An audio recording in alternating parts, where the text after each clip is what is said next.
Salve! Vamos conhecer hoje a história de Ana Cristina César, poeta, escritora, professora e tradutora, um dos nomes mais estrelados da geração mimeógrafo. Dona de versos inovadores dos anos 70, Ana C. fez poesia antes de aprender a escrever. Você está no meu canal. Por favor, like e comentários.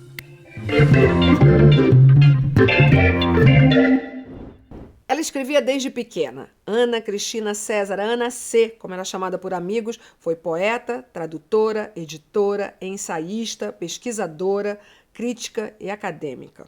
Sua prosa e verso foram testemunhos da agitada década de 1970, marginal e literária. Ana Cristina Cruz César nasceu no Rio de Janeiro em junho de 1952.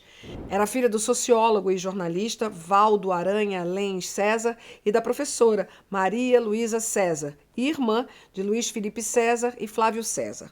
Ana cresceu entre Niterói e Copacabana. Fui um bebê rosado, careca e de olhos azuis, como ela gostava de lembrar. Antes de saber usar o lápis e a borracha, Ana ditava versos para a mãe anotar. Em um deles, escrito aos 6 anos de idade, ela descreve um feliz amanhecer. O talento da menina foi reconhecido pela escritora Lúcia Benedetti em um artigo no antigo jornal carioca Tribuna da Imprensa, em novembro de 1959. Ao entregar ao público os versos de Ana Cristina, sinto a mesma natural reação de alguém que vê nascer uma flor num canteiro cultivado. Ana Cristina começou a fazer poemas antes de saber ler e escrever.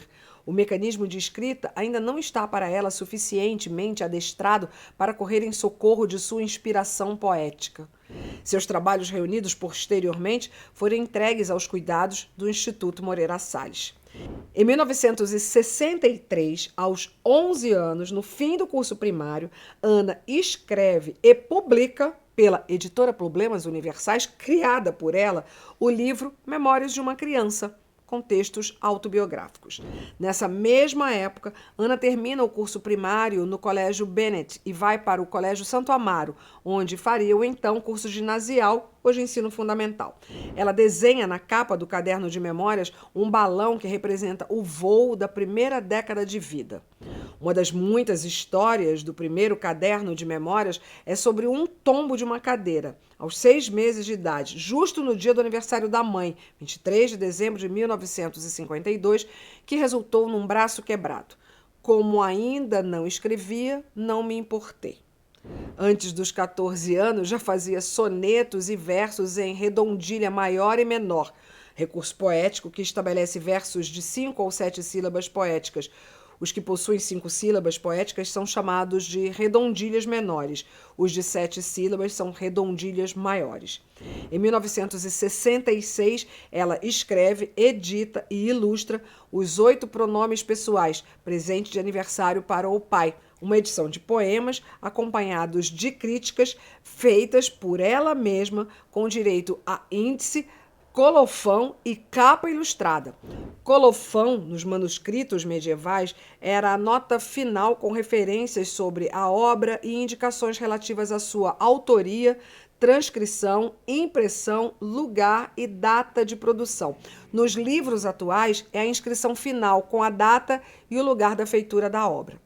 Ana Cristina, no final da década de 1960, através de um programa de intercâmbio, vai passar um tempo na Inglaterra.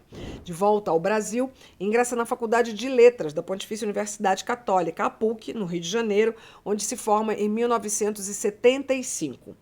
Ana, durante a vida universitária, participa ativamente da cena cultural carioca. Ela faz parte da geração mimeógrafo, formada por intelectuais universitários e poetas que buscaram meios alternativos para dar visibilidade aos seus trabalhos. O mimeógrafo era a tecnologia mais acessível na época. Era com esse aparato que tinha-se uma impressão de pouca qualidade, mas que os jovens poetas enfrentaram com ousadia estética e literária a truculência do período de ditadura militar.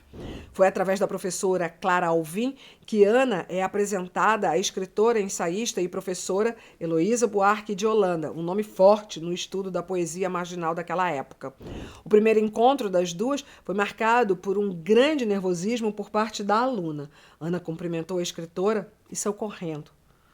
Mas logo essa timidez foi superada e elas se tornaram amigas. Heloísa foi professora de Ana Cristina e sua orientadora da dissertação de mestrado em comunicação na UFRJ. Em 1976, Heloísa Buarque de Holanda incluiu Ana Cristina na antologia 26 Poetas Hoje, seleção de talentosos representantes da geração daquela década com direito a uma festança no Parque Lage, no Rio de Janeiro. O livro foi uma aposta em autores fora do sistema convencional, como Cacaso, o Antônio Carlos de Brito, Chacal, Francisco Alvim, Charles Peixoto, Geraldo Carneiro, Ali Salomão, Eudoro Augusto, intérpretes de uma liberdade estética que aproximou leitor e poesia por meio de informalidade e aparente improviso. Ana C. passa por esse movimento sem perder o estilo próprio. Ela trabalha com fatos do cotidiano, linguagem coloquial e o binômio arte-vida, que são marcas da poesia marginal, além de conviver com muitos representantes do grupo, mas sempre se destacou por ser muito literária. Seus textos eram muito elaborados e só eram liberados depois de muitas revisões. Para a escritora Heloísa Buarque de Holanda, ela vivia entre os mundos convencional e marginal. Ela era realmente as duas coisas. Ela era contra a cultura, sim. Ela era roqueira, sim. Mas, ao mesmo tempo, era uma Billie Holiday. Ela tinha uma coisa de passado, uma coisa de outra cultura que vinha, que fez dela essa figura tão especial, que chama atenção, quer dizer, é muito fácil, ela é muito pouco inclassificável, porque ela desafinou da geração dela sem abandonar a geração dela.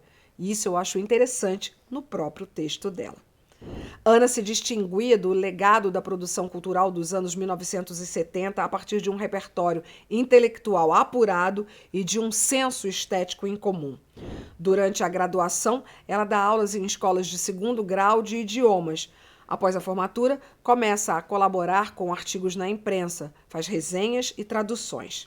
A dissertação do mestrado, feito na Escola de Comunicação da UFRJ, a Universidade Federal do Rio de Janeiro, rendeu a publicação de Literatura Não é Documento, em 1980, um importante levantamento de documentos sobre escritores e movimentos literários do Brasil.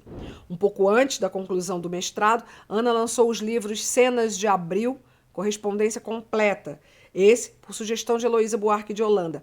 Trata-se de uma carta ficcional. Ana adorava escrever e receber cartas. O escritor Caio Fernando Abreu, que dedicou a Ana um dos contos do livro Morangos Mofados, era um dos seus muitos correspondentes. Os dois trabalhos, Cenas de Abril e Correspondências Completa, foram editados de maneira independente e caseira pela própria autora e por seus colaboradores e amigos mais próximos. Em 1979, época de troca de generais presidentes e de abertura gradual do regime militar, sai Ernesto Geisel e entra João Batista Figueiredo, Ana Cristina volta para a Inglaterra. Ana lança o terceiro livro, Luvas de Pelica, também de maneira independente. Em Londres, ela descobre lojas com enormes quantidades de tipos de papel e aproveita uma impressora do irmão do namorado para imprimir os exemplares do livro que misturava poesia, prosa, diário, carta e anotações.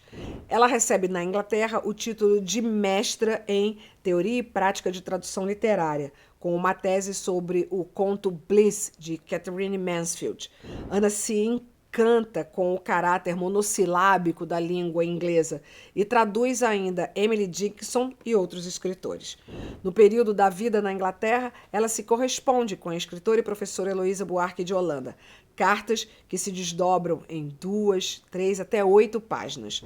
Os assuntos são variados. Vão desde comentários sobre produtos curiosos, exercícios de yoga, filmes vistos, roupas novas, a descoberta de um pub descolado, até a visita a uma famosa papelaria da cidade, os trabalhos de tradução, a produção de ensaios para a universidade, as leituras feministas e a escrita, impressão e distribuição à distância de Luvas de Pelica.